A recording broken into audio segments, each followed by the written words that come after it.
ஆவியானவர் நம்மோடு கூட பேசி கொண்டு இருக்கிறாரு. யாருடைய சிரசில் ஆசீர்வாதம் தங்கும்? நீதிமானுடைய சிரசில். நீதிமானுடைய சிரசில் ஆசீர்வாதம் தங்கும். நீதிமானை குறித்து எசேக்கியேல் 18:9 சொல்லுது, என் கட்டளைகளை கை கொண்டு என் நியாயங்களின்படி செய்து உண்மையாய் இருப்பானாகில் அவனே நீதிமான், அவன் பிழைக்கவே பிழைப்பான். அல்லேலூயா. நம்மளை குறித்து ஆண்டவர் ஏங்க ரத்த சிந்தி நம்மளை நீதிமானாக்குனாரு? நம்மளை பிழைக்கவே பிழைக்கிறவர்களாக மாத்துறதுக்கா. ஏங்க ரத்த சிந்தி நீதிமானாக்குனாரு? நம்ம தலையில் ஆசீர்வாதம் தங்கணும். ஏன் நம்மளை ரத்த சிந்தி நீதிமானாக்குனாரு? நம்மளை அவரை போல நீதி உள்ளவர்களாக மாற்றுவதற்காக. ஆண்டவர் நமக்காக ரத்தம் சிந்தி நீதிமானாக்கி இருக்கிறாரு. நம்ம போய் என்ன செய்கிறோம்? காசை செலவு பண்ணி பாவியாக மாறுறோம். தேவையாது நமக்கு. அவர் ரத்தம் சிந்தி நம்மளை நீதிமானாக்குவாராம். நம்ம கஷ்டப்பட்டு உழைச்சி காசு சம்பாரித்து அந்த காசு எடுத்து போய் பாவம் செய்வோமா? நான் முட்டாள்தானே இதெல்லாம்? விளங்குமா இதெல்லாம்? சரி, கர்த்தருக்கு ஸ்தோத்திரம். சரி, 7 கட்டளைகளை பார்த்தோம். எத்தனை கட்டளைகளை பார்த்தோம்? 7 கட்டளைகளை பார்த்தோம். முதலாவது என்ன கட்டளையை பார்த்தோம்? சொல்லுங்க பார்ப்போம். முதல் கட்டளை என்ன பார்த்தோம்? இயேசுவின் நாமத்தை தவிர வேற எதையும் விசுவாசிக்க கூடாது. 2வது மனம் திரும்ப வேண்டும். யாராக இருந்தாலும் மனம் திரும்பி தான் ஆகணும். மனம் திரும்புதல்னா என்ன சொல்லி கொடுத்தோம்? இயேசுக்கா வாழ்கிறதுல எது தேவனுக்கு பிரியமில்லாத காரியமோ அதை விட்டுட்டு எது தேவனுக்கு பிரியமான காரியங்களோ அதை செய்யணுங்கிறதுல ஒரு உறுதியான தீர்மானம் எடுக்கணும். உறுதியான தீர்மானம், அது பேர் தான் இது மனம் திரும்புதல்.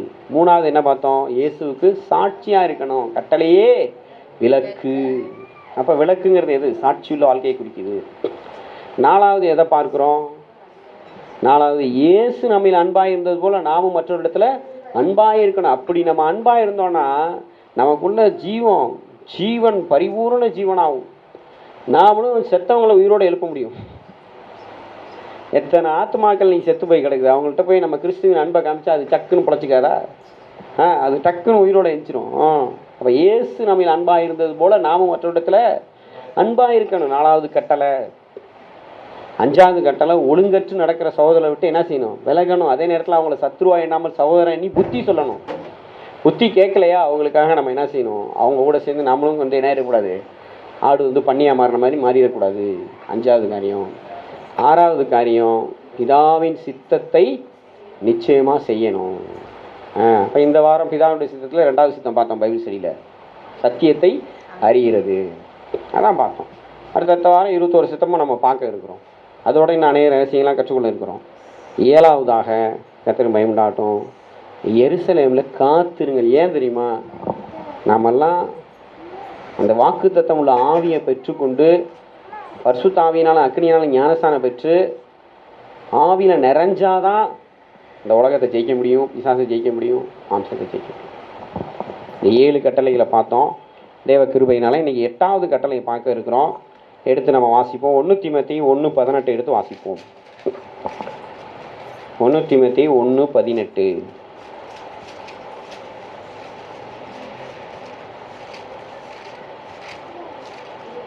இது ரொம்ப ஒரு முக்கியமான ஒரு கட்டளை.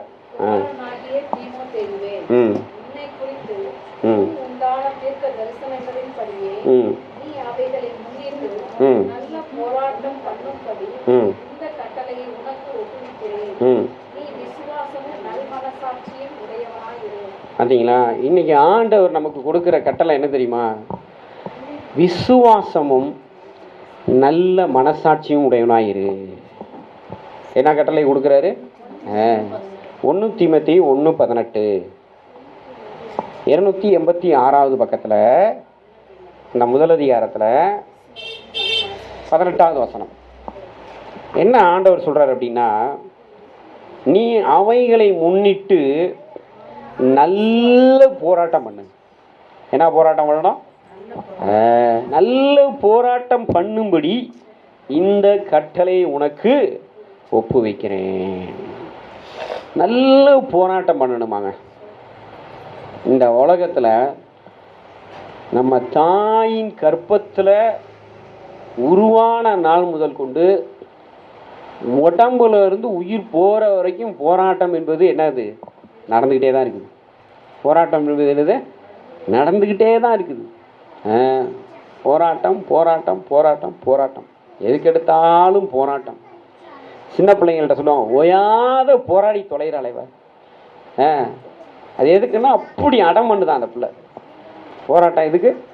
அதுக்கு என்ன வேணுமோ அது வேணும், வாங்கி கொடுத்தாதான் சாப்பிடுவேன்னு போராடுறது. என்னது?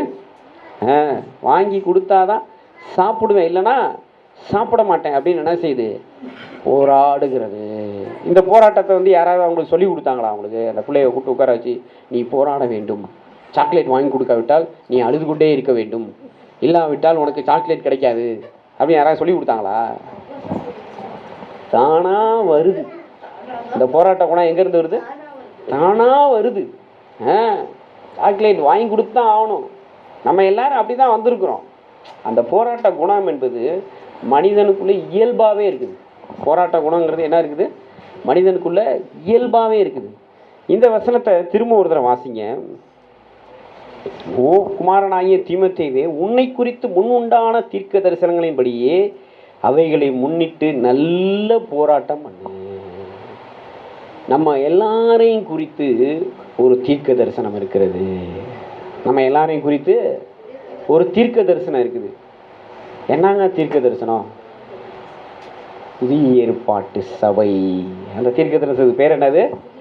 புதிய ஏற்பாட்டு சபை. புதிய ஏற்பாட்டு சபைனா நீங்கள் நினச்சிட்டு இருக்க மாதிரி அது ஒரு மதம் கிடையாது. புதிய ஏற்பாட்டு சபைனா அது ஒரு குறிப்பிட்ட சபையை சேர்க்கவில்லை. நல்லா விளங்கி கொள்ளுங்க. ரோமன் கத்தோலிக்க சபையவோ அல்லது சிஎஸ்ஐ சபையவோ பெந்தகோஸ்தே சபைகளையோ புதிய ஏற்பாட்டு சபை குறிக்கலை. புதிய ஏற்பாட்டு சபை என்பது இயேசு கிறிஸ்துவின் இரத்தத்தினால் சம்பாதிக்கப்பட்டது. அல்லேலூயா. புதிய ஏற்பாட்டு சபைங்கிறது எதை குறிக்குது? இயேசு கிறிஸ்துவின் இரத்தத்தினால் மீட்கப்பட்ட ஜனங்கள். இவங்களை குறித்து உண்டான தீர்க்க தரிசனம் என்ன அப்படின்னா, இயேசு ஒரு நாள் வருவார், வரும்போது இவர்களை எடுத்து செல்வார். இயேசு கிறிஸ்துவுக்கு இவங்க என்னவா இருக்கிறாங்க? புதிய ஏற்பாட்டு சபை மணவாட்டியாக இருக்கிறாங்க. இயேசு கிறிஸ்து புதிய ஏற்பாட்டு சபைக்கு என்னவா இருக்கிறாரு? மணவாளனா இருக்கிறார். நாம் அவருக்கு என்னவா இருக்கிறோம்? மணவாட்டியா இருக்கிறார். நம்ம எல்லாரும் அவருக்கு என்னவா இருக்கிறோம்? இது நம்மை குறித்து உண்டான தீர்க்க தரிசனம். இந்த தீர்க்க தரிசனத்துக்காக நம்ம என்ன செய்யணுமா? போராட வேண்டும். இந்த தீர்க்க தரிசனத்துக்காக போராடணும். அப்பதான் நம்ம நீதிமான், அப்பதான் நம்ம சிரசில் ஆசீர்வாதம் தங்கும். மணவாட்டினா மணவாட்டியா இருக்கணும். மணவாட்டி எப்படி இருக்கணும்? மணவாட்டியா இருக்கணும். நீங்கள் உன்னத பாட்டை எடுத்து வாசிச்சு பாருங்க. அந்த மணவாளனுக்கு அந்த மணவாட்டி தன்னை எப்படி தெரியுமா ஒப்புவிச்சிருக்கிறா? அழகான அந்த வார்த்தைகள்லாம் இருக்குது. அப்போ அந்த உன்னத பாட்டை எடுத்து வாசிச்சிங்கன்னா தான் உங்களுக்கு அதெல்லாம் புரியும். ஒரு மணவாளனுக்கு ஒரு மணவாட்டி எப்படி இருக்க வேண்டும். அப்போ இயேசுவுக்கு மணவாட்டியாக இருக்கிற நாம இயேசுவுக்கு துரோகம் செய்யக்கூடாதுங்கிறதுக்காக என்ன செய்யணும்? போராடணும். இயேசுக்கு என்ன செய்யக்கூடாது? துரோகம் செய்யக்கூடாது. இயேசுவை காட்டி கொடுக்கக்கூடாது. இயேசுவை விற்கக்கூடாது. இயேசுவை அவமானப்படுத்தக்கூடாது. இதுக்காகலாம் நம்ம என்ன செய்யணும்? போராட வேண்டும். ஆனால் 3 காரியம் இருக்குது. எபேசியர் 6:12 எடுத்து வாசிங்க. எபேசியர் 6:12. எபேசியர் 6:12.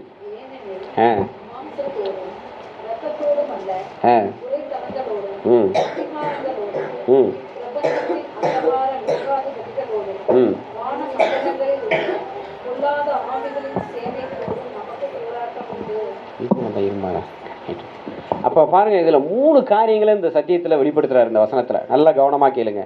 முதல்ல என்ன சொல்றாரு? மாம்சம் ரத்தம். முதல்ல என்னது? மாம்சம் ரத்தம். இது மாமிசத்தை குறிக்குது. 2வது துரைத்தனங்கள் அதிகாரங்கள். இது எதை குறிக்குது? உலகத்தை குறிக்குது. 3வது வானமண்டலத்தின் பொல்லாத ஆவியின் சேனைகள், பிரபஞ்சத்தின் அந்தகார லோகாதிபதிகள். இது எதை குறிக்குது? பிசாச குறிக்குது. இந்த மாமிசத்தினாலையும் உலகத்தினாலையும் பிசாசுனாலையும் நமக்கு என்ன உண்டா? போராட்டம் உண்டு. என்ன உண்டு? எதுக்குங்க அது போராடுது? அதுவும் போராடுது. அது எதுக்கு போராடுது சொல்லுங்க? அது எதுக்கு போராடுது? வெளிப்படுத்தின விசேஷம் 17:5 எடுத்து வாசிங்க. வெளிப்படுத்தின விசேஷம் 17:5. ம்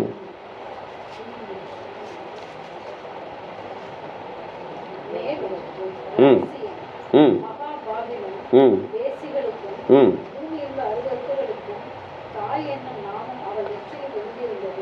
பார்த்தீங்களா? மகா பாபிலோன் இது வேசி. இது எதை குறிக்குது? வேசி.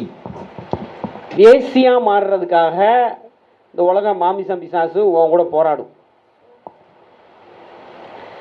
ஆவியானவர் உன்னை கொண்டு என்னை கொண்டு சபையை மனவாட்டியாக மாற்றுறதுக்காக போராட சொல்கிறார். நீ இயேசுக்கு மனவாட்டியாக மாறுறதுக்காக போராடுனா நீ நீதிமான். இல்லை உலகம் மாமிசம் பிசாசு இவங்களிடத்துல போராடி நீ விழுந்து போயினா நீ வேசி, அநீதிமான், பாவி, குற்றவாளி.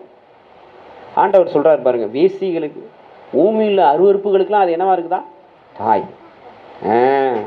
பாருங்க அங்கே வசனம் சொல்லுது, மகா பாபிலோன் என்ன ஆயிடுச்சு அப்படின்னா அது விழுந்தது, விழுந்து முழுவதும் அழிந்தது. ஆண்டவருடைய வருகையில் அந்த காரியங்கள்லாம் நடக்கும். 3வது வருகையில் அதெல்லாம் நடக்கும். ஆகையினால 2வது வருகையில் நாம் எடுத்துக்கொள்ளப்படுகிற மனவாட்டியாக மாற வேண்டும் என்பதில் கவனமாக இருக்க வேண்டும். இதுதான் நம்மை குறித்து உண்டான தீர்க்க தரிசனம். இந்த தீர்க்க தரிசனத்துக்காக நம்ம போராடணும். மாம்சத்தோட போராடணும். மாம்சத்தில் 7 காரியம் இருக்குது. அந்த 7 காரியங்கள் நீங்கள் போராடித்தான் ஆகணும். அதில் நீங்கள் வளைஞ்சு போனீங்கன்னா வேசியாக தான் ஆக முடியும். மாம்சத்தில் எத்தனை காரியம் இருக்குது? 7 காரியம் இருக்குது. மாமிச சிந்தை இருக்குது, மாமிச பேச்சு இருக்குது, மாமிச கிரியை இருக்குது, மாமிச இச்சை இருக்குது, கணவனுக்கு மனைவி மாம்சம், மனைவிக்கு கணவன் மாம்சம், பிள்ளைகள் மாம்சம், சொந்த பந்தம், ரத்த சொந்தம் எல்லாம் மாம்சம்தான். 7 காரியம் இருக்குது. இந்த 7 காரியமும் உன்னை வேசியாக்கிறதுக்காக போராடும். எத்தனை காரியம்? இந்த 7 காரியத்துலேயும் உன்னை குறித்த தீர்க்க தரிசனத்துக்காக நீ போராடுறதுக்கு உனக்கு என்ன வேணும்னு வசனம் சொல்லுது? விசுவாசமும் நல்ல மனசாட்சி வேணும். அல்லேலூயா. விசுவாசமும் நல்ல மனசாட்சியும் உடையவனாக இரு. இவைகளை பாருங்க, அங்கே வசனம் திரும்ப எடுத்து வாசிங்க.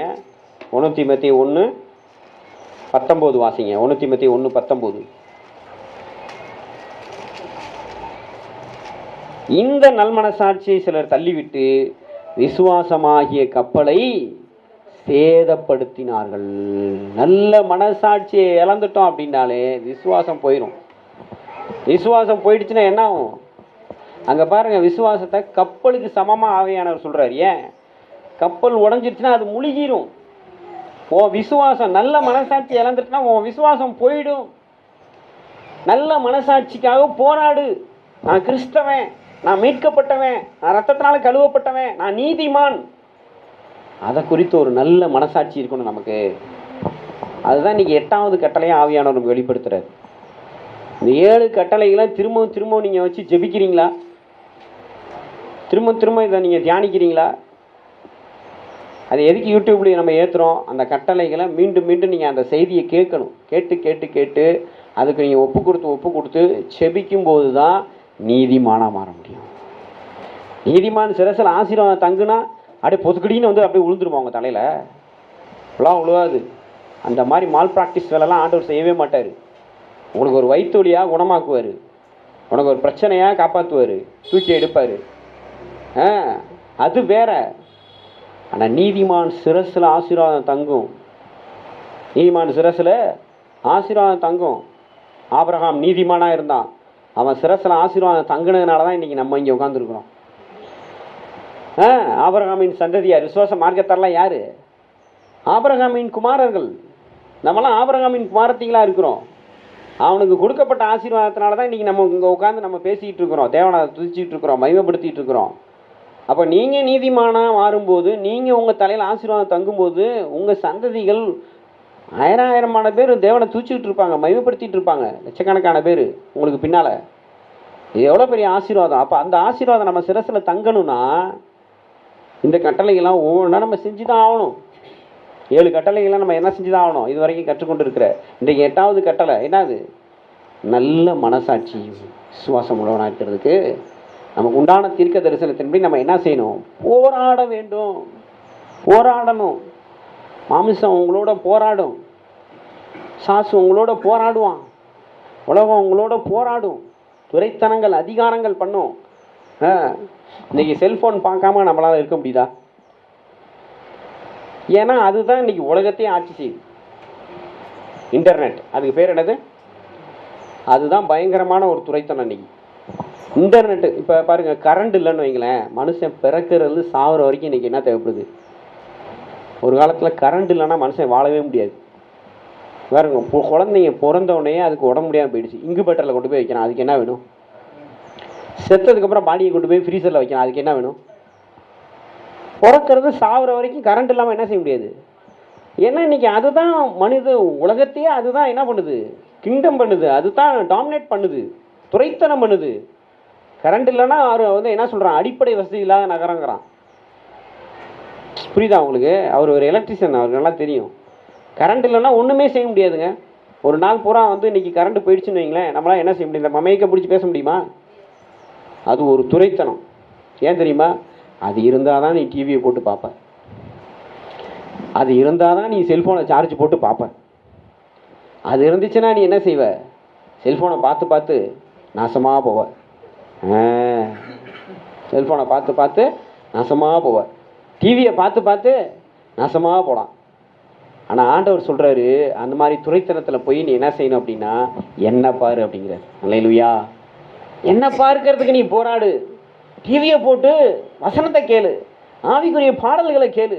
செல்ஃபோனை எடுத்து வசனத்தை கேளு, ஆவிக்குரிய பாடல்களை பாரு. இப்போ பிசாசு என்ன தெரியுமா செய்வான்? ஏப்பா, அந்த உலகத்துக்கே நான் தான் அதிபதி, அந்த உலகமே எனக்குள்ளே தான் இருக்குது, பொல்லாங்கனவன் நான் தான் பொல்லாங்கன்ட்டு என்ன செய்வான்? மூக்கை நுழைச்சிக்கிட்டு என்ன செய்வான்? நீ இதெல்லாம் பார்க்காத, வேற பாரு, இதை பாரு, அதை பாரு, புது படம் வந்திருக்குது, இந்த படம் வந்திருக்கு, அந்த அரசியல் இதுன்னு போட்டு குழப்பி உங்களை என்ன செய்வான்? வேசியாக மாற்றுறதுக்கு போராடுவான். நம்ம என்ன செய்யணும் அப்படின்னா, மனவாட்டி என்ற தீர்க்க தரிசனத்தை கண்ணு முன்னால் வச்சு, நான் கிறிஸ்துவுக்குள்ளானவன், உலக காரியங்களில் என் கவனத்தை கொண்டு போக மாட்டேன்னு சொல்லி நாம் அதுக்காக போராடணும். நல்ல போராட்டத்தை போராடணுமா? என்ன போராட்டம்? இந்த போராட்டத்துக்கு பேர் என்னதான்?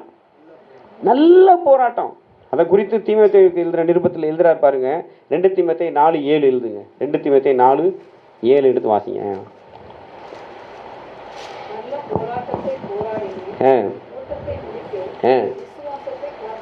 பார்த்தீங்களா? நமக்கு ஒரு ஓட்டம் இருக்கிறது. இந்த ஓட்டத்தில் நல்ல போராட்டம் இருக்கணும். என்ன போராட்டம் இருக்கணும்? நல்ல போராட்டம். இந்த 3 ஜெயிக்கிறதுக்கு என்ன செய்யணும்? போராடணும். ஒன்று என்னது? மாம்சம். இன்னொன்று என்னது? உலகம். இன்னொன்று என்னது? உலகம். பார்த்தீங்களா? இன்னொன்று என்னது? பிசாசு. போராடிட்டே இருப்பான், ஏதோ ஒரு விதத்தில் போராடிட்டே இருப்பான். கொக்கியை போட்டுக்கிட்டே இருப்பான். என்ன செய்வான்? கொக்கியை போட்டு போட்டு போட்டு உன்னை இழுத்துக்கிட்டே இருப்பான். அவன் இழுத்துக்கிட்டே இருப்பான். அதுதான் ஆண்டவர் இன்னைக்கு எடுத்தோடனே சுத்திகரிப்பு சொல்லிட்டாரு. மாயையில் போய் என்ன செய்யாத, சிக்காத. மாயையில் போய் சிக்குனா என்ன ஆயிடுவாங்க? சின்னாப்பின்னம் ஆயிடுவாங்க. சிக்குனா என்ன ஆயிடுவாங்க? ஆகையினால ஆண்டவர் தெளிவாக சொல்கிறார் பாருங்க. உலகத்தை குறித்து 3 காரியம் இருக்குது. உலகத்தில் எத்தனை காரியம் இருக்குது? 3 காரியம் இருக்குது. ஒன்று கண்களின் இச்சை. நல்லா கவனமாக கேளுங்க. ஒன்று என்னது? கண்களின் இச்சை. இன்னொன்று ஜீவனத்தின் பெருமை. இன்னொன்று மாமிசத்தின் இச்சை. என்னது? கண்களின் இச்சை. நல்ல கலராக, என்னது கலராக எதெல்லாம் இருக்குதோ அதெல்லாம் பார்த்தோன்னே இந்த கண் என்ன செய்யும்? சே அப்படிங்கும். என்ன சொல்லும்? சே அப்படிங்கும். அப்படி ஒரு மயக்கத்தை வரும். அப்படி கலராக இருக்கிறத பார்த்தா என்ன வரும்? சே அப்படிங்கிற என்ன வந்துடும்? ஒரு மயக்கம் வந்துடும். கண்களின் இச்சை. சாசு இதெல்லாம் உண்டு பண்ணுறான். இதெல்லாம் உலகத்தின் மூலமாக செய்கிறான் அவன். அடுத்தது என்னது? ஜீவனத்தின் பெருமை. என்ன மாதிரி வருமா? நான் தான் நான் தான் நான் தான் நான் தான் நான் தான் நான் தான் நான் தான் நான் தான்னு சொன்னாலே அதோட கதை முடிஞ்சு போச்சு. அடுத்தது மாமிசத்தின் இச்சை. அடுத்தது என்னது? மாமிசத்தின் இச்சை. எதை திங்கலாம், எதை குடிக்கலாம்? அந்த நாக்கு. அந்த மாமிசங்கிறது எதை குறிக்குது? மாம்சங்கிறது எதை குறிக்குது? நாக்கு. நாக்குக்கு எலும்பு இருக்கா? நாக்கு வந்து என்னென்னா ஃபுல் அண்ட் ஃபுல் வந்து ஃப்ளஷ். அதுதான் மாமிசம். நம்முடைய சரீரத்தில் சில மாம்சமான அவயங்களில் முக்கியமானது என்னது? நாக்கு.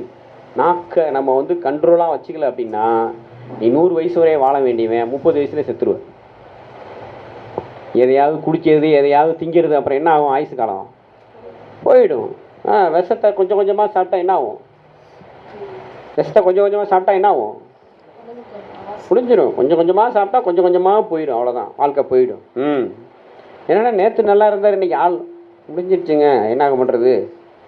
அவர் எப்போ பார்த்தாலும் இதான், எப்போ பார்த்தாலும் இதான், அப்புறம் என்ன ஆகும்? சீக்கிரம் முடிஞ்சிடும். அப்போ பிசாசு வந்து என்ன ஆக்குறான் அப்படின்னா ஒரு மனுஷனை கொலை செய்கிறவனாக இருக்கிறான். பிசாசு என்னவா இருக்கிறான்? கொலை செய்கிறான் ஒரு மனுஷனை. கடவுள் ஒரு மனுஷனை ஆசீர்வதிக்கிறார். தேவன் ஒரு மனுஷனை என்ன செய்கிறாரு? ஆசீர்வதிக்கிறார். ஆசீர்வதித்து மனவாட்டியாக மாற்ற விரும்புகிறாரு. ஏங்க, என் சிரசில் ஆசீர்வாதம் தங்கு, என் சிரசில் ஆசீர்வாதம் தங்குனா என்னங்க அர்த்தம்? என்ன அர்த்தம் சிரசில் ஆசீர்வாதம் தங்குனா? அந்த ராஜாவுக்கு நீ ராணியாக போகணும். அந்த இயேசு ராஜாவுக்கு நம்ம யாராக போகணும்? பிசாசு என்ன மாற்றிட்டு இருக்கிறான்? ஜனங்களெல்லாம் வேசியாக மாற்றிட்டு இருக்கிறான். ஒரு நாள் இயேசு ஏற்றுக்க மாட்டார் வேசியை. ஒரு நாள் இயேசு யாரை ஏற்றுக்க மாட்டார்? இயேசு மனவாட்டியை தான் ஏற்றுக்குவார். இயேசு யாரை தான் ஏற்றுக்குவார்? மனவாட்டியை. நீ இயேசுவோட வருகையில் போனாதான் அந்த மணவாளன் ராஜாவாக வரும்போது அவர் பக்கத்தில் நம்ம ராணியாக உட்கார முடியும். அந்த ஆசீர்வாதம், அந்த கிரீடம் யார் தலையில் தங்குமா? நீதிமானுடைய சிரசில் தங்கும். அதுக்காக தான் இயேசு ரத்தம் சிந்தினார். அதுக்காக தான் இயேசுவோட விழாவில் ஈட்டியால் குத்துனாங்க. ரத்தமும் தண்ணீருமா வடிந்தது. அந்த மணவாளனுக்கு மணவாட்டியாக நம்ம போகணும். ஆதாமுடைய விழா எலும்பை எடுத்து தான் யாரை உருவாக்குனார்? ஏவாளை உருவாக்குனார். அதுபோல தான் இயேசுவோட விழா எலும்பில் குத்தப்பட்ட போது ரத்தமும் தண்ணீருமா வந்தது. எதை குறிக்குதுன்னா நீங்களும் நானும் அவருக்கு மணவாட்டியாக மாறணுங்கிறத குறிக்குது. அதுதான் நித்திய ஆசீர்வாதம். அந்த ஆசீர்வாதம் வேணும் அப்படின்னா போராடு. அந்த ஆசீர்வாதம் என்ன செய்யணும்? போராடு. எதுக்கோ போராடுறான் மனுஷன். ரோடு வரலையா போராடுறான், கரண்ட் வரலையா போராடுறான், தண்ணி வரலையா போராடுறான், எதுக்கோ போராடுறான். இயேசுக்கு மனவாட்டியா அந்த நித்திய ராஜாவுக்கு நம்ம ராணியாக மாறுறதுக்கு நம்ம என்ன செய்யணும்? போராடணும்.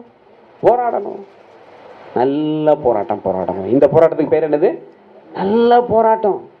அவர் சொல்கிறாரு பாருங்க, என்ன சொல்கிறாரு பாருங்க, எடுத்து வாசிங்க. 2 தீமோத்தேயு 4:7 மீண்டும் வாசிங்க. நல்ல போராட்டம் போராடினேன், விசுவாசத்தை காத்து கொண்டேன். எதை காத்துக்கிட்டாரா? விசுவாசத்தை காத்துக்கணும். விசுவாசத்தை எப்படி செய்யணும்? இந்த போராட்டம் எதுக்காக தெரியுமா? விசுவாசத்துக்காக. என்னங்க விசுவாசம்? என்ன குறித்த தீர்க்க தரிசனம். என் இயேசு வருவார், நான் அவரோட மனவாட்டியாக போவேன். இதுதான் என் விசுவாசம். தேவனுடைய வார்த்தையில தான் விசுவாசம் வருது. தேவனுடைய வார்த்தை தான் தீர்க்க தரிசனமாக வருது. தீர்க்க தரிசனத்தை விசுவாசிக்கணும். உங்களை குறித்து, என்ன குறித்து, புதிய ஏற்பாடு சபை குறித்து தீர்க்க தரிசனம் என்ன? மனவாட்டியாக போவோம். நீங்களும் நானும் மனவாட்டியாக மாறணுங்கிறது தேவனுடைய வார்த்தை, சத்தியம், தீர்க்க தரிசனம். அதை விசுவாசிங்க. அதுக்காக போராடுங்க. அதுக்கு ஒரு நல்ல மனசாட்சி வேணும். அதுக்கு என்ன வேணும்? நல்ல மனசாட்சி. நல்ல மனசாட்சி என்ன தெரியுமா? உள்ளுக்குள்ளேருந்து குத்திக்கிட்டே இருக்கும். நல்ல மனசாட்சி என்ன செய்யும்? உள்ளுக்குள்ளேருந்து இந்த குண்டு ஊசி வச்சு குத்திக்கிட்டே இருந்தால் எப்படி இருக்கும்? சதக்குன்னு குண்டு ஊசி வச்சு குத்திக்கிட்டே இருந்தால் எப்படி இருக்கும்? அது என்ன தெரியுமா? ஒரு உணர்வுள்ள இருதயத்தை நமக்குள்ளே கொடுக்கும். அந்த நல்ல மனசாட்சி நமக்குள்ளே என்னத்தை கொடுக்கும்? ஒரு உணர்வுள்ள இருதயத்தை கொடுக்கும். உணர்வுள்ள இருதயம் என்ன தெரியுமா செய்யும்? தேவனை தேடும். அல்லேலூயா. உணர்வுள்ள மனுஷன் தன்னை தேடுகிற உணர்வு உள்ளவனுண்டோ என்று அவர் என்ன செய்கிறாராம்? பரலோகத்திலிருந்து பூமியில் மனுபுத்திரர் கண்ணோக்கி பார்க்கிறாராம். தன்னை தேடுகிற உணர்வு உள்ளவனுண்டோ என்று. அந்த உணர்வு உள்ளவருங்க யார் தெரியுமா? அவங்க தான் நல்ல மனசாட்சி உள்ளவங்க. அவங்க தான் நல்ல மனசாட்சி உள்ளவங்க. ஆண்டவருக்கு இது பிரியமானது, ஆண்டவருக்கு இது பிரியமில்லாதது. எபேசியர் 5 எடுத்து வாசிங்க. எபேசியர் 5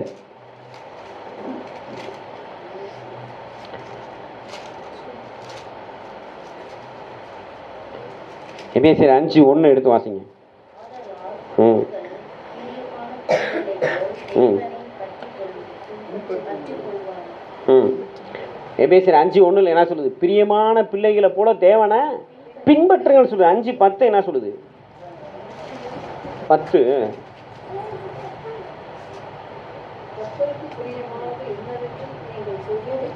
சோதித்து பாருங்கள். கர்த்தருக்கு பிரியமானது இது. கர்த்தருக்கு பிரியமா?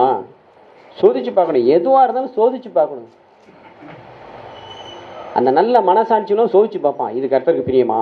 இதை நம்மளை மனவாட்டியாக மாற்றுமா? இது நம்மளை வேசியாக மாற்றுமா? இது ஒன்றும் மனவாட்டியாக போகணும், இல்லைன்னா வேசியாக போகணும். ரெண்டுமே தீர்க்க தரிசனம் தான். ரெண்டுமே என்னது? தீர்க்க தரிசனம் தான். நீ மனவாட்டியாக போகணும் அப்படின்னா நீ நல்ல போராட்டம் பண்ணணும். இல்லை நீ வேசியாக போகணுன்னா எபேசியர் 6:12 உலக மாமிசம் பிசாசு போராட்டத்தில் நீ என்ன ஆகணும்? அச்சு வெளுக்கும் போது என்ன ஆகணும்? மண்டை சாஞ்சி கவுந்து போக வேண்டியதுதான். கவுந்துட்டனா நீ வேசியாக போயிடலாம். போராடுறான், திரும்பவும் திரும்பவும் திரும்பவும் தொல்லை பண்ணுறா. அவ திரும்பவும் திரும்பவும் திரும்பவும் வந்து கேட்குறா. பெலிஸ்தியர்கள் வராங்க சொல்கிறா. மறைச்சி மறைச்சி மறைச்சி மறைச்சி வைக்கிறான். போராட்டம் தாங்க முடியாமல், தொல்லை தாங்க முடியாமல் ஒரு நாள் சொல்லிட்டான், என் தலையில் இருக்கிற நான் வந்து என்னவா இருக்கிறேன்? நசகனாக இருக்கிறேன். என் தலையை முடியெல்லாம் எடுத்துட்டா என்கிட்ட இருக்கிற பலம்லாம் போயிடணும். போராடி மேற்கொண்டது யார்? அங்கே தெளிலால் என்னும் வேசி. அப்போ நம்ம வாழ்க்கையிலையும் இந்த வேசி வந்து எப்படி போராடுறான்னா 3 காரியங்கள் மூலமாக போராடுறா. ஒன்று உலகம், இன்னொன்று மாம்சம், இன்னொன்று பிசாசு. மீண்டும் மீண்டும் மீண்டும் மீண்டும் நீ சீக்கிரத்தில் பணக்காரன் வேணுமா? நீ போய் அதை பண்ணு, இதை பண்ணு, இங்கே போய் பண்ணு, அங்கே போய் பண்ணுமா பிசாசு. இந்த மந்திரம் ஆகிட்டு போ, அந்த மந்திரம் ஆகிட்டு போம்பா. இந்த அற்புதம் மாரி அதனால தான் ஓடி போயிடுச்சு. பிசாசு தான் அந்த பொம்பளை கொண்டு போயிடுச்சு. அது பாருங்க, மாம்சம் செயல்களை தூண்டி விடும், மாம்ச சிந்தனைகளை தூண்டி விடும், மாம்சத்தின் கிரியைகளை தூண்டி விடும். துறைத்தனங்கள், அதிகாரங்கள், டிவியை பாரு, செல்ஃபோனை பாரு, இன்டர்நெட் இல்லைன்னா நீ வாழவே முடியாது, கரண்ட் இல்லைன்னா நீ வாழவே முடியாது. ஒன்றா என்ன செய்யும்? டாமினேஷன் பண்ணி பண்ணி பண்ணி பண்ணி உன் வழிகளை கெடுத்து அந்தகார வழிகளில் கொண்டு போயிடுவோம். அப்போ இப்படிப்பட்ட காரியங்களுக்கெல்லாம் நம்ம என்ன செஞ்சாகணும்? போராடணும் போராடணும் போராடணும். எல்லாவற்றிலும் இயேசுவை முன்வைக்கணும். அவரை நோக்கி பார்க்கணும். எல்லாவற்றிலும் யாரை நோக்கி பார்க்கணும்? இயேசுவை நோக்கி பார்க்கணும். ஏன் மணவாளன் இயேசு. இயேசு யாரு? மணவாளன். இயேசு எனக்கு தலையாக இருக்கிறார். புதிய ஏற்பாட்டு சபைக்கு யார் தலை? இயேசு தான் தலை. அதனால தான் புதிய ஏற்பாட்டு சபையில் இருக்க நம்ம எல்லாரும் நீதிமான்கள். அதனால தான் நம்ம சிரசில் ஆசீர்வாதம் தங்குது. நல்லா விளங்கி கொள்ளுங்க. இயேசுவை மாத்திரம் விட்டுட்டு, தேவனுடைய வார்த்தையை விட்டுட்டு, பிதாவின் சித்தத்தை விட்டுட்டு, ஆவியானுடைய உணர்த்துதலை விட்டுட்டு நம்ம போனோம் அப்படின்னா நாம் போராட லாய்க்கில்லாதவர்களாக மாறிடுவோம். உலகம் நம்மளை வந்து விழுங்கிரும். பிசாசு நம்மளை விழுங்கிடுவான். மாம்சம் நம்மளை விழுங்கிரும். விசுவாசத்தை இழந்துருவோம். விசுவாசத்தை சேதப்படுத்தினாங்கன்னா என்ன ஆயிரும்? எல்லாம் முழுகி போயிடும். எல்லாம் முழுகி போயிடும். நீ ஞானஸ்நானம் எடுத்தது வேஸ்ட்டு, நீ காணிக்கை கொடுத்தது வேஸ்ட்டு, நீ சர்ச்சுக்கு வந்தது வேஸ்ட்டு, நீ பாட்டு பாடினது வேஸ்ட்டு, நீ உபவாசம் பண்ணது வேஸ்ட்டு, எல்லாம் வேஸ்ட்டாக போயிடும். ஆகையினால தான் அங்கே எசேக்கியேல் 18 சொல்கிறான், நீதிமான் வந்து தன் நீதியை விட்டு பாவம் செய்யும்போது அவனுடைய எல்லா நீதியும் மறக்கப்பட்டு போகும். பாவியாக இருக்கிறேன் தான் பாவத்தை விட்டுட்டு நீதிமானாகும் போது அவனுடைய பாவங்கள் மன்னிக்கப்படும். நீ பாவியாக இருந்து நீதிமானாக மாறுறியா, இல்லை நீதிமானாக இருந்து பாவியாக மாறுறியா? நீ எதுக்காக போராடுற? நல்ல போராட்டங்கிறது எது அப்படின்னா, நான் தொடர்ந்து நீதிமானாகவே இருக்க வேண்டாம், என் ஓட்டத்தை முடிக்கணும், சுவாசத்தை காத்து கொள்ளணும். அங்கே திரும்ப என்ன சொல்கிறாரு பாருங்க, அந்த வசனத்தை தொடர்ந்து வாசிங்க. 2 தீமோத்தேயு 4:7 எடுத்து வாசிங்க. என்ன சொல்கிறாரு? 2 தீமோத்தேயு 4:7 சுவாசத்தை காத்துக்கொண்டேன்.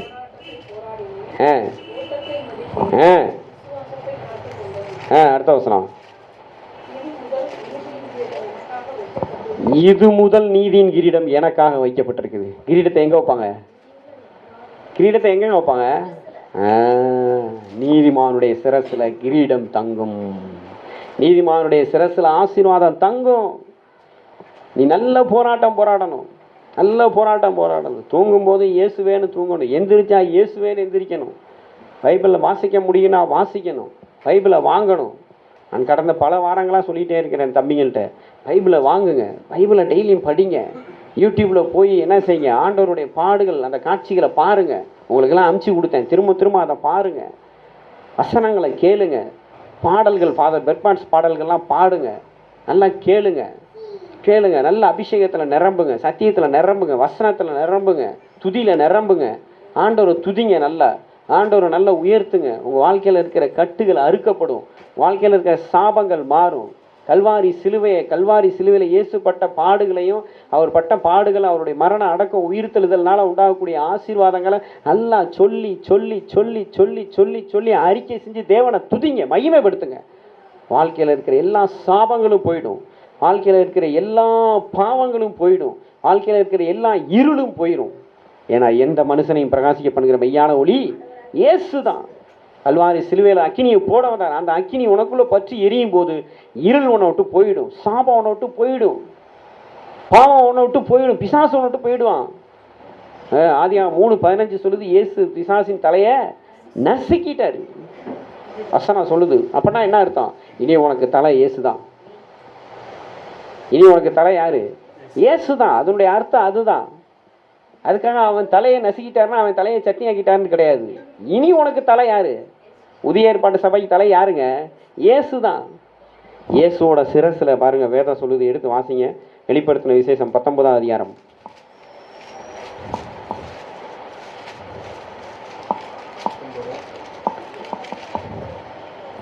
19:12 வாசிங்க.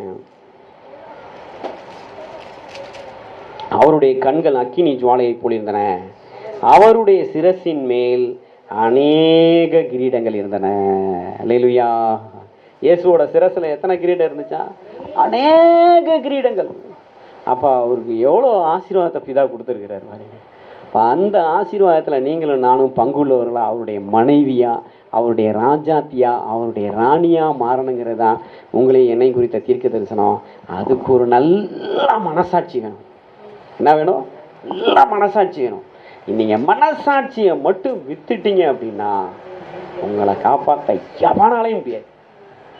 மனசாட்சி மட்டும் உங்களுக்கு இருந்துச்சுன்னு வைங்களேன், சோமனாவும் போயிடுச்சேன்னு அந்த மனசு உள்ளுக்குள்ளே அறுத்துக்கிட்டே இருக்கணும். என்ன செய்யணும்? பைபிள் வாசிக்காமல் விட்டுட்டோன்னா அந்த மனசு உள்ளுக்குள்ளே அறுத்துக்கிட்டே இருக்கணும்.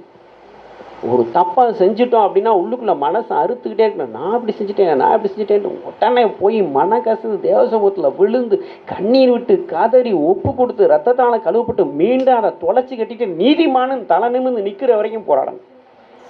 இப்படிப்பட்டதான் நான் போராட மாட்டேங்க, நான் ஏதோ சர்ச்சைக்கு வருவேங்க, நான் ஏதோ இருப்பேங்க, என் இஷ்டம் போல் வாழ்வேங்க அப்படின்னா நீ வேசியாவது நிச்சயம்.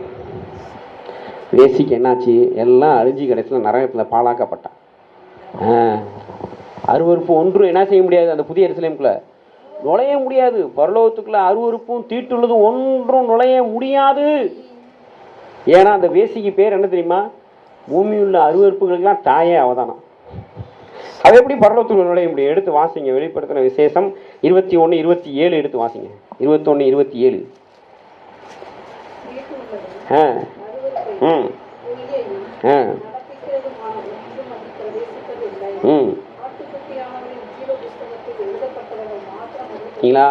தீட்டு, அருவருப்பு, பொய்யான மாயை. இந்த உலகத்தில் இருக்கிற எல்லாமே பொய்யான மாயை தான். காசாக இருக்கட்டும், பணமாக இருக்கட்டும், பட்டமாக இருக்கட்டும், பதவியாக இருக்கட்டும், எல்லாம் மாயை. காராக இருக்கட்டும், பங்களாவாக இருக்கட்டும். அவன் சொல்கிறான் பாரு பிரசங்கியில் 2ஆம் அதிகாரத்தில் 3ஆம் வசனத்துலேருந்து சொல்கிறான் பாருங்க. ஞானத்தால் இது பண்ணிட்டு இருக்கும்போதே மதுபானத்தால் தேகத்தை சீராட்டினானா. கடைசியில் முடிக்கும்போது சொல்கிறான், எல்லாம் மாயை, மனதுக்கு சஞ்சலமாக இருக்குது. பெரிய சிங்கார வனங்களை உண்டு பண்ணினேன், திராட்சை தோட்டங்களை உண்டு பண்ணினேன், மணவாளனுடைய சத்தம், மணவாட்டினுடைய சத்தம், அந்த பாட்டு, இந்த இது டான்ஸு, என் மனசு, என் கண்ணுக்கு இச்சித்தவைகள் நான் ஒன்றையும் தடை பண்ணலைங்கிறான். கடைசியில் சொல்கிறான், எல்லாம் மாயை. தோட்டங்களை உண்டாக்கினேன், பெரிய காரியங்களை செய்தேன், வீடுகளை அரண்மனைகளை கட்டினேன், அதை பண்ணினேன், இதை பண்ணேன், எல்லாமே என்னாகும்? மாயை, மாயை, மாயை.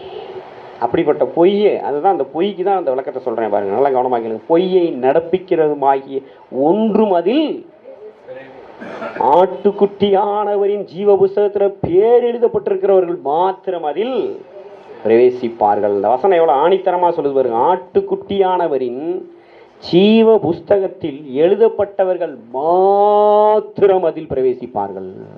அப்படின்னா என்ன அர்த்தம்? இந்த உலகத்தில் எனக்கு இயேசு போதும் இயேசு போதும்னு ஒரு போராட்ட குணமாக ஜெசிகாவை மாதிரி அந்த குட்டி பிள்ளை ஜெசிகா எப்படி அட்டம் புட்டுச்சு அழுகுது பார்த்தீங்கன்னா, சாக்லேட் வாங்கி கொடுத்தாடாண்டா அப்படின்னு சொல்லிட்டு, அது மாதிரி என்ன செய்யணும், இயேசுக்காக வாழ்ந்தே தீர்வேன்னு சொல்லி உலகம் மாமிசம் பிசாசு இது மூணையும் எதிர்த்து நீங்களும் நானும் போராடுனா இயேசு வரும்போது மணவாளன் வரும்போது மணவாட்டியாக எழுவோம். அதுதானே அப்புறம் பார்த்துக்கலாம், அதுதானே அப்புறம் பார்த்துக்கலாம். இப்போ கொஞ்சம் நேரம் இஷ்டம் போல பாவம் செஞ்சுக்கலாம், அப்புறம் நம்ம போய் சர்ச்சில் போய் அறிக்கை செஞ்சுக்கலாம். ஒரு நாளும் முடியாது. ஜாக்கிரதையாக இருந்துக்கோங்க. நம்ம எவ்வளோ தூரம் பாருங்கள் பொய்யான மாயைக்கு நம்மளை ஒப்பு கொடுக்குறோமோ அவ்வளோதான் கிருபையை இழப்போம். கிருபையை இழக்க இழக்க இழக்க கடைசியில் ஜீரோ வந்து அப்புறம் மைனஸில் போணுச்சுன்னா காப்பாற்றவே முடியாது. ஜாக்கிரதையாக இருப்போமா, போராடுவோமா, நல்ல மனசாட்சியை கேளுங்க ஆண்டவர்கிட்ட என்ன கேளுங்க, நீங்கள் வேதத்தை டெய்லி வாசிச்சிங்கன்னா உங்களுக்கு நல்ல மனசாட்சி ஆட்டோமேட்டிக்காக வரும், உணர்வு வரும், நிச்சயமாக வரும். நீங்கள் வேத வாசிப்பை நிறுத்திட்டீங்கன்னா உணர்வு போயிடுச்சுனாலே உங்கள் மனசாட்சி செத்துரும், மனசாட்சி மழுங்கிடும், மனசாட்சி சூடு பிடிச்சிருச்சுன்னு வைங்களேன், நீ துணிஞ்சு பிசாசுக்கு அடிமையாக மாறிடுவேன், எஸ்ஸியாக மாறிடும். அப்படிப்பட்ட காரியங்களுக்கு நாம் இடம் கொடுக்கக்கூடாது. மனசாட்சி, நான் யார், நான் ஒரு நீதிமான், நான் யார், நான் ஒரு கிறிஸ்தவன், நான் யார், ஒரு தேவனுடைய பிள்ளை, நான் யார், ஒரு இயேசுவோட சீசன், நான் யார், இயேசுவோட மனவாட்டி, அந்த ஒரு மனசாட்சி இருந்து ஒவ்வொரு நாளும் நம்ம ஆண்டவரை தேடுறதுல உண்மையாக உறுதியாக இருக்கும்போது கர்த்தருடைய வருகிற மனவாட்டியாக போவோம். இதே பூமியில் இயேசுக்கு ராஜாத்தியாக நம்ம அவர் கூட உட்காந்து ஆட்சி செய்வோம். 1000 வருடம் இயேசு ஆட்சி செய்வார். இயேசு எத்தனை வருஷம் ஆட்சி செய்வார்? 1000 வருடம் இந்த பூமியில் அவர் ஆட்சி செய்யும்போது நம்ம அவருக்கு என்னவா மாறணும்? மனவாட்டியாக மாற வேண்டும். நம்ம எல்லாரும் எழுந்து நிற்போமா? நம்ம எல்லாரும் எழுந்து நிற்போம். கர்த்தருக்கு மகிமை உண்டாட்டும். தலைகளை தாழ்த்துவோம். எனக்கு ஒரு நல்ல மனசாட்சியை கொடுங்க ஆண்டவரேன்னு கேளுங்களேன். உங்களை விட்டு நான் பிரிஞ்சு போகக்கூடாது. இந்த 3 காரியம் தாங்க. ஒன்று